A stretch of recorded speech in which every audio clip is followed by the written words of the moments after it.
आना होगा। बेलपत्र दूध बाबा आपको चढ़ाएंगे, बेलपत्र दूध बाबा आपको चढ़ाएंगे। केसरिया चंदन से बाबा तिलक लगाएंगे, केसरिया चंदन से बाबा तिलक लगाएंगे। भक्तों को दर से दिखाना होगा, डम डम डमरू बजाना होगा। डमरू वाले बाबा तुमको आना होगा, डम डम डमरू बजाना होगा। आप तो निराले बाबा रूप भी निराला है, आप तो निराले बाबा रूप भी निराला है। हाथे त्रिशूल गले सर्पों की माला है, हाथे त्रिशूल गले सर्पों की माला है। नंदी पे चढ़ कर आना होगा, डम डम डमरू बजाना होगा, होगा डम डम डमरू बजाना होगा। कल्याणकारी भोलेनाथ तुम हमारे हो, कल्याणकारी भोलेनाथ तुम हमारे हो। दुख हो या सुख हमें सबके सहारे हो, दुख हो या सुख हमें सबके सहारे। नैया को पार लगाना होगा, डम डम डमरू बजाना होगा। डमरू वाले बाबा तुमको आना होगा, डम डम डमरू बजाना होगा। देवों के देव महादेव आज आए हैं, देवों के देव महादेव आज आए हैं। विष को पिया है नीलकंठ भी कहाए, विष को पिया है नीलकंठ भी कहाए।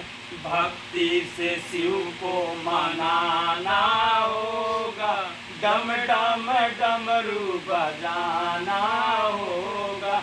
डमरू वाले बाबा तुमको आना होगा, डम डम डमरू बजाना होगा।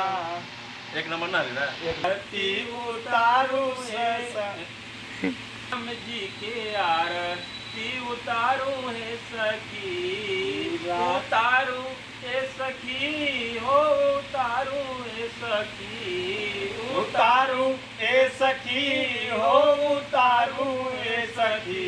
राजा राम जी के आरती उतारू ए सखी, राजा राम जी के आरती उतारू ए सखी। सखी हो के करे राम बबुआ, के कर बबुआ लक्ष्मण, के कर राम बबुआ, के कर बबुआ लक्ष्मण।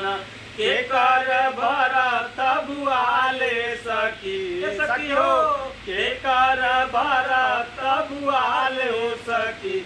सीताराम जी के आरती उतारू ए सखी, सीताराम जी के आरती उतारू ए सखी।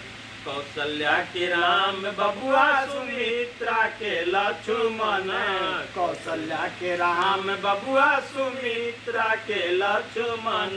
के कई भरत बुआले सखी, सखी हो के कई के भरत बुआले सखी।